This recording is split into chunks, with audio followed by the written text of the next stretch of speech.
One, Jesus is enough. He absolutely is.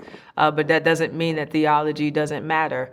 Even if you think about the book of Colossians, you see in chapter 1, Paul is praying that they would grow in the knowledge of Christ. And then in chapter 2, he says that I'm saying all of this so you won't be deluded with plausible arguments.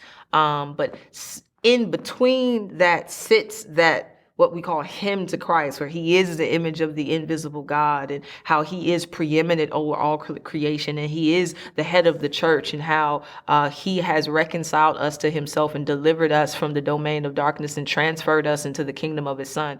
In between his prayer for maturity of Christ and his concern that they would not be deceived sits his exaltation of Christ, which is a right. We have to understand God rightly to know him intimately. And so theology is necessary because one thing we don't want to get wrong is Jesus. And so we need to know him rightly, and theology does that. Theology informs our right understanding of God. We need doctrine because God has given us his word so we may know him, and we want to know him in the ways that he is explained himself. We don't want to concoct ideas about the Trinity or God, because we've seen consistently what deception does to our souls and our minds and our joy. And so, yeah, Jesus is enough, but we need to know who he is to know that he's enough.